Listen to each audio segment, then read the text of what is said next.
Welcome to the deep dive.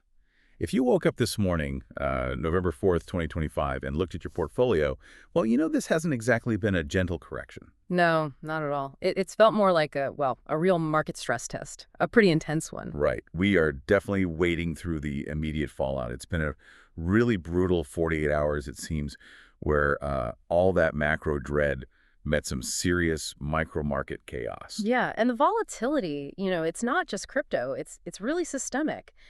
The source material we're digging into today really highlights just how interconnected global risk truly is. Hmm. And the headline number, well, it's sobering. Bitcoin has slipped significantly. It's testing the U.S. $103,000 range. Oof, that's a low we haven't seen since, what, late June? Exactly. Late June. So essentially erasing, 4 months of hard-won progress. Just gone. And that drop, it wasn't just random noise, was it?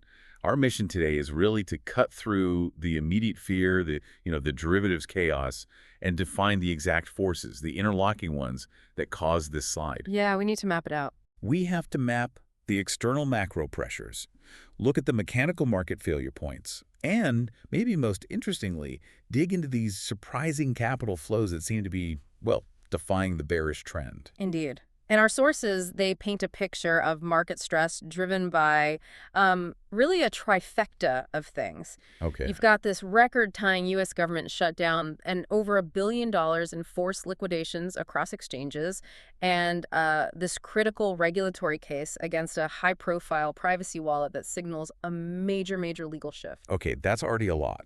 But if all that weren't complex enough, here's the real head-scratcher, the core mystery we need to try and solve today. Amidst all this gloom, all the Bitcoin outflows, we saw a staggering U.S. $421 million net flow into Solana investment products. Yeah, that number jumps out, doesn't it? It really does. It's the institutional paradox of the day. Yeah. The whales are buying, but the spot price wave, it just hasn't crested yet. So that's what we'll do. We'll guide you through this, connecting that overarching macro environment, the painful market mechanics, the shifting regulatory goalposts, and this really strange institutional rotation. The goal is that you'll leave this deep dive understanding not just the numbers, but the strategic context, the stuff you need to navigate the coming months. Let's dive in. Okay, let's start with the biggest force here. Layer one, the macro environment. Bitcoin has just shed momentum, collapsing about, 20% from its recent peak near US $126,000. Roughly, yeah. A big drop. For an asset that's, supposed to be digitally scarce, maybe even decoupled, what started this massive gravity pull from the traditional financial world? Well, the primary antagonist here seems to be the resurgence of the U.S. dollar, specifically how the DXY is behaving. Right, the dollar index. Exactly. For those maybe less familiar, the DXY, the dollar index, it's a benchmark. It measures the dollar's strength against a basket of 6 major world currencies, the euro, yen, pound. And what's really striking here is its forceful return above that psychological 100 mark. At the 100 level, it always seems like the dividing line, doesn't it? Between global risk-on and risk-off sentiment. It absolutely is. Historically, a stronger dollar, it acts like a liquidity vacuum cleaner for the rest of the world. Huh.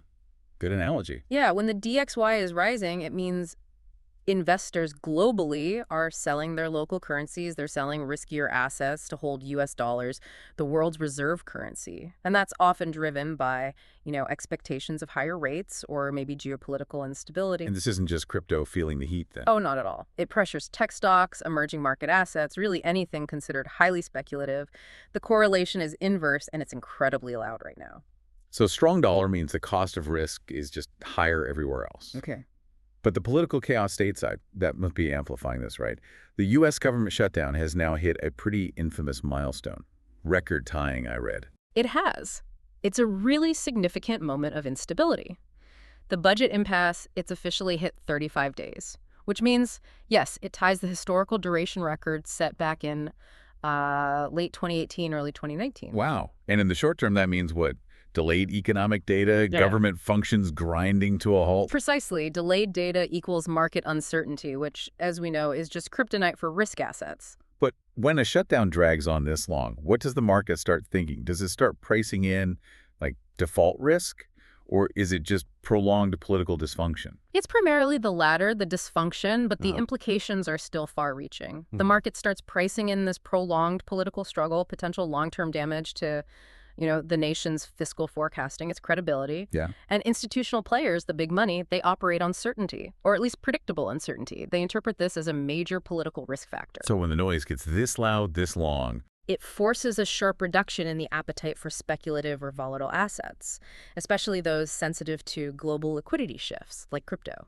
They just tighten up their risk exposure first. It's reflexive. okay, I understand the flow, but it does raise that fundamental question about Bitcoin, right? Its supposed role is this decentralized apolitical asset.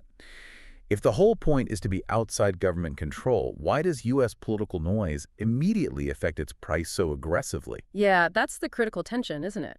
Philosophically, Bitcoin is apolitical, but the price of Bitcoin right now is heavily driven by large institutional capital. Right. And that capital operates within the existing framework of global macroeconomics. It gets filtered through the lens of institutional risk appetite, which is inherently deeply influenced by the dollar's strength and U.S. political stability. So a big U.S. fund manager has to liquidate. Exactly. If they face margin calls in a flight to dollar safety, they liquidate their most volatile positions first. And right now, that often includes Bitcoin. So the market mood just flipped from, enthusiastic FOMO, we're missing out, right into this defensive crouch. Swiftly, like almost overnight.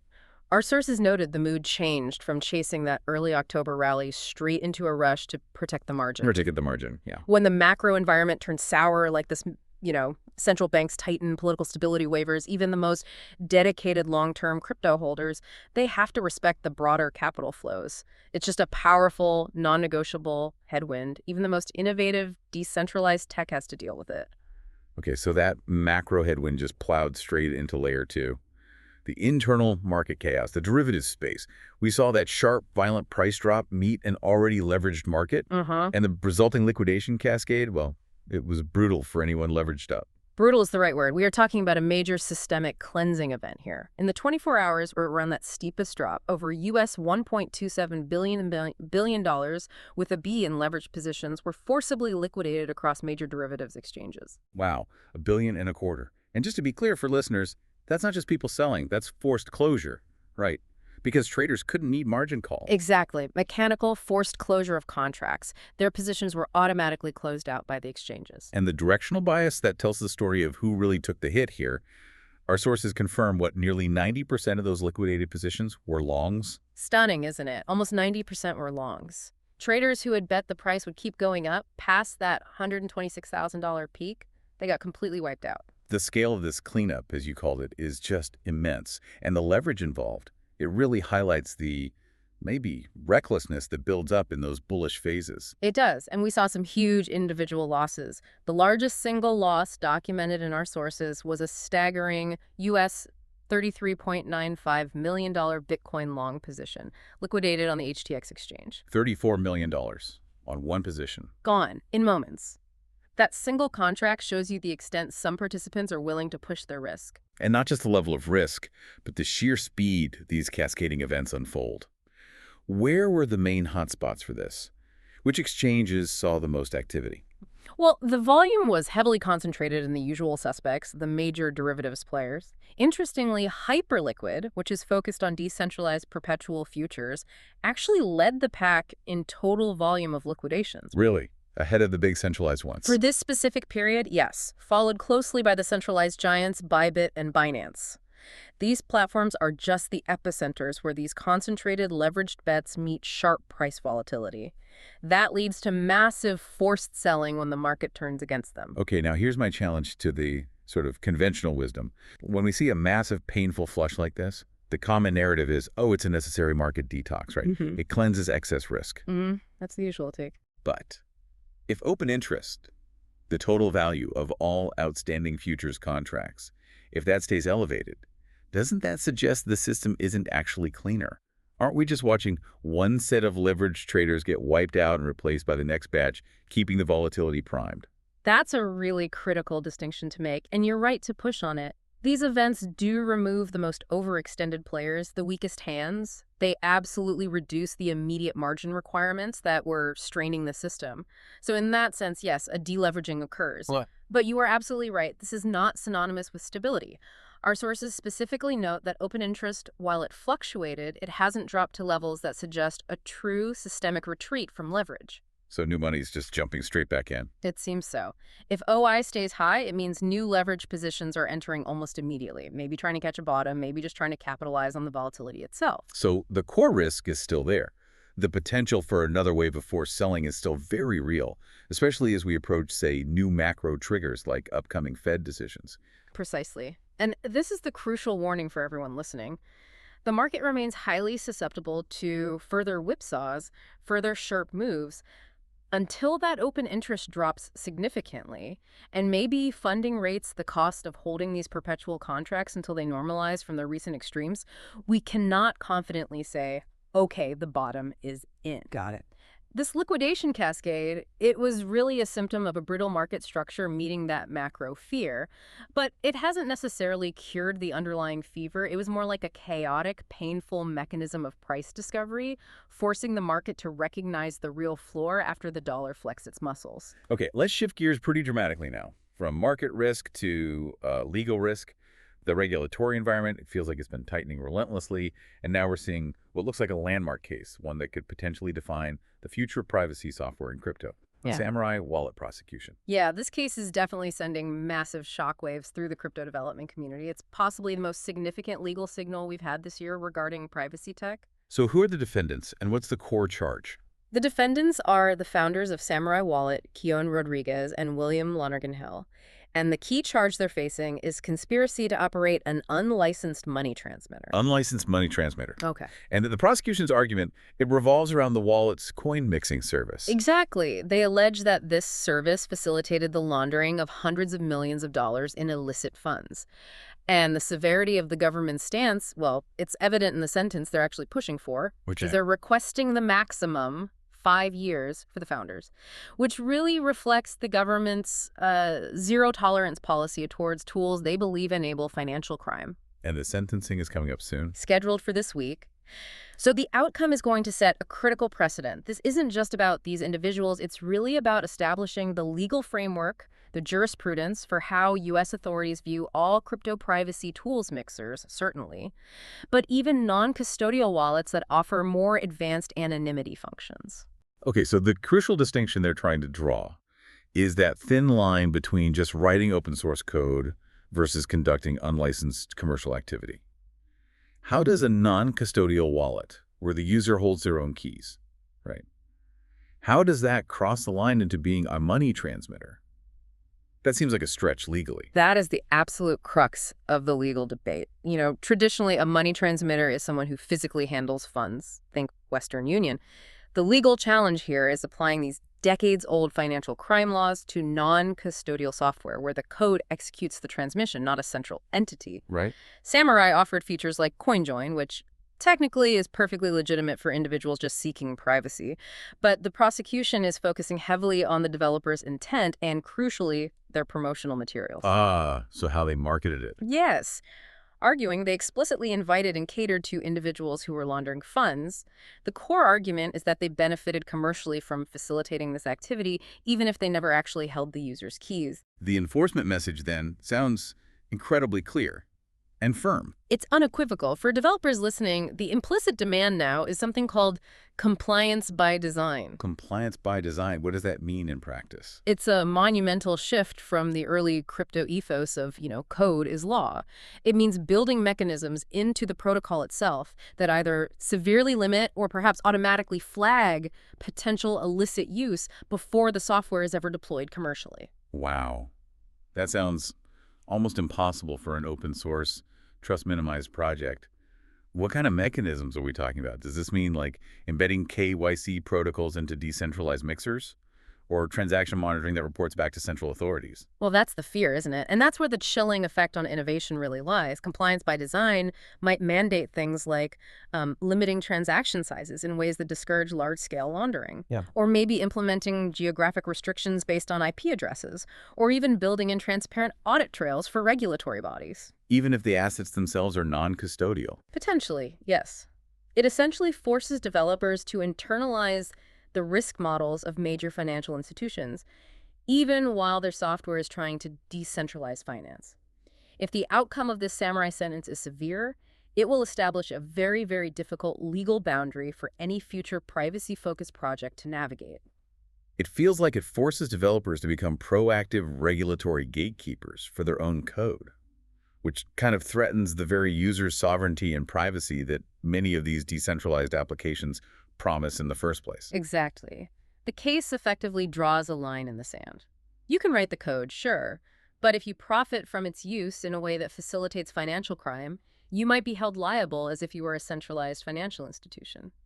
The impact of this ruling, whatever it is, will be felt globally by developers working on similar privacy-preserving tools. It's huge. Okay, so while the legal system is scrutinizing every byte of privacy code, infrastructure developers are, maybe more quietly, working to improve the ecosystem's resilience, making it tougher against fragmentation and risk. And this brings us to a really crucial piece of technology in Layer 3, the continued development and, frankly, the necessity of tools like Boltz. Yeah, Boltz is tackling one of the biggest bottlenecks facing Bitcoin's future adoption, which is layer integration, moving value between layers efficiently. Their ambition is really to consolidate themselves as the leading secure bridge between the various Bitcoin layers. Right, because the base layer, Bitcoin itself, it's secure, but it's slow and can be expensive for small, frequent transactions. Exactly. If the base layer is the foundation, you need robust and crucially non-custodial ways to move value quickly to these faster, cheaper transaction layers. So what's the technical solution they offer? What makes it superior or more resilient than maybe older bridging methods we've seen? The key is atomic swaps. Boltz executes these in a completely non-custodial, trustless manner. Okay, unpack atomic swap and trustless a bit. Sure, so they facilitate swaps between the base layer on-chain Bitcoin and second layers or side chains like the Lightning Network, Liquid, Rootstock. Trustless means neither Boltz nor any third party ever actually holds your funds during the swap. Okay, that's critical. It is. The exchange is guaranteed by smart contract mechanisms, specifically something called hash time-locked contracts, or HTLCs. These basically ensure that either the swap completes successfully for both parties or the funds automatically return to their original senders. No middleman risk. That concept, trust minimization, feels paramount, doesn't it? Especially when we consider the regulatory pressure we just talked about with Samourai. Right. Trustless solutions are inherently harder for authorities to target. Precisely. There's no central entity to shut down, no single point to demand compliance from in the same way. It directly contrasts with the Samourai situation. And when you look back at crypto history, Exactly. Many of the most damaging hacks, the big bridge exploits like Wormhole or Ronin, they resulted in hundreds of millions in losses because those bridges were custodial. They relied on a central pool of assets that could be compromised. Boltz's design just eliminates that single point of failure. It drastically reduces the operational risks tied to those centralized bridge solutions. so why is this relevance amplified today? Specifically during a really volatile cycle where liquidity feels fragmented and markets are stressed. Well, volatility is the ultimate stress test, right? It exposes all the friction points in a system. When liquidity is scattered across the base chain, Lightning, various side chains, it leads to inefficient pricing, missed arbitrage opportunities, just a poor user experience overall. Right. So tools like Boltz offer critical utility right now. They facilitate better price discovery by letting people quickly balance funds between layers.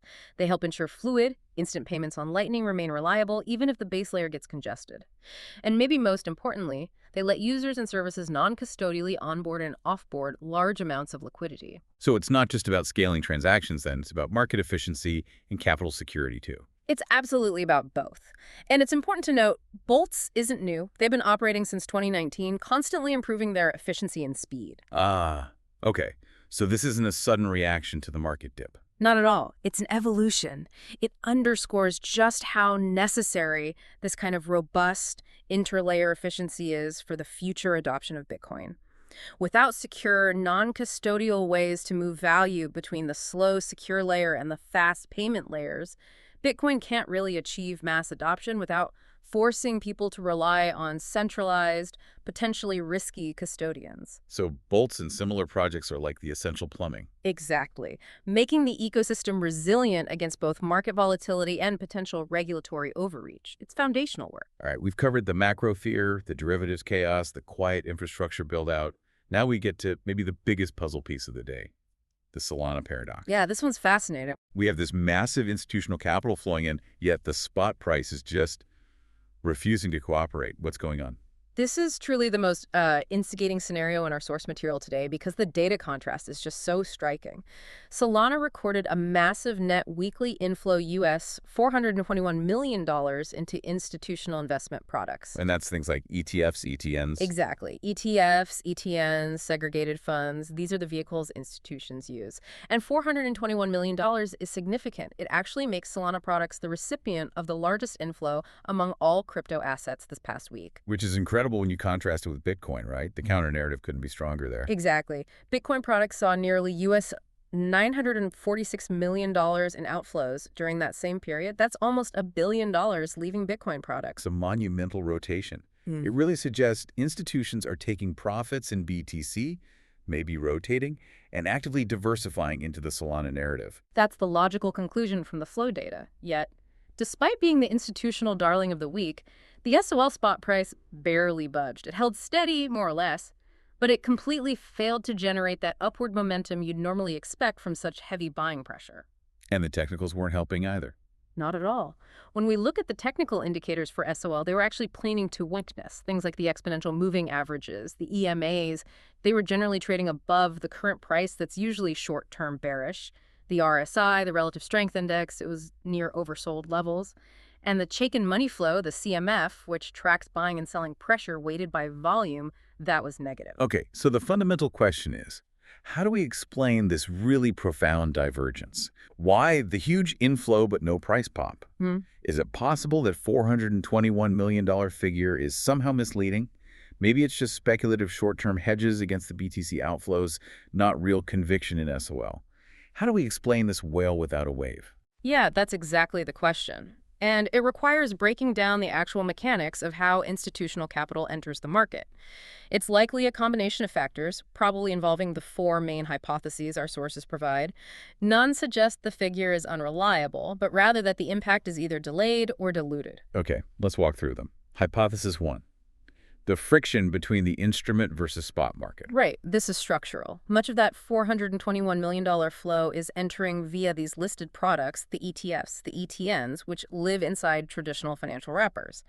When an institutional client buys, say, an ETF share, the authorized participant, the market maker facilitating the trade, they might not immediately have to go out and buy the underlying SOL on the spot market right that second. They have other ways to manage it. Exactly. They have tools.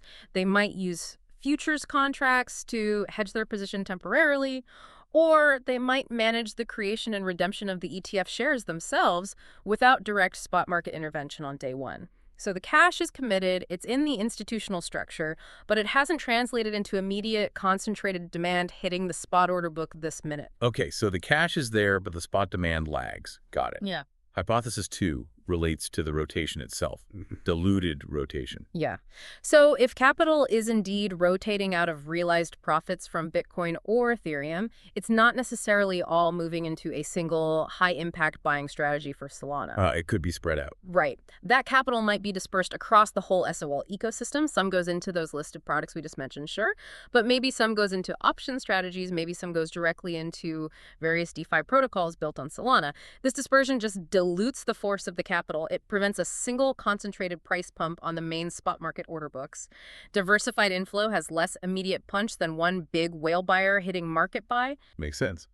Then there's hypothesis 3, which ties back to the volatility we talked about earlier, technical absorption. Yes. Even really high institutional demand can just get swallowed up if the existing market structure is weak, or if there's enough existing supply ready to sell. The sources noted those negative technicals, like the CMF and the low RSI. Right. When short-term indicators strongly point to underlying supply, meaning there are plenty of existing holders happy to sell at the current price, then that incoming institutional demand just gets absorbed. The buyers are simply meeting an equal and opposite force, maybe from retail traders taking profits or short-term players mitigating risk. So you see high volume, lots of trading, but the net price change is minimal. The buying pressure is soaked up. Okay.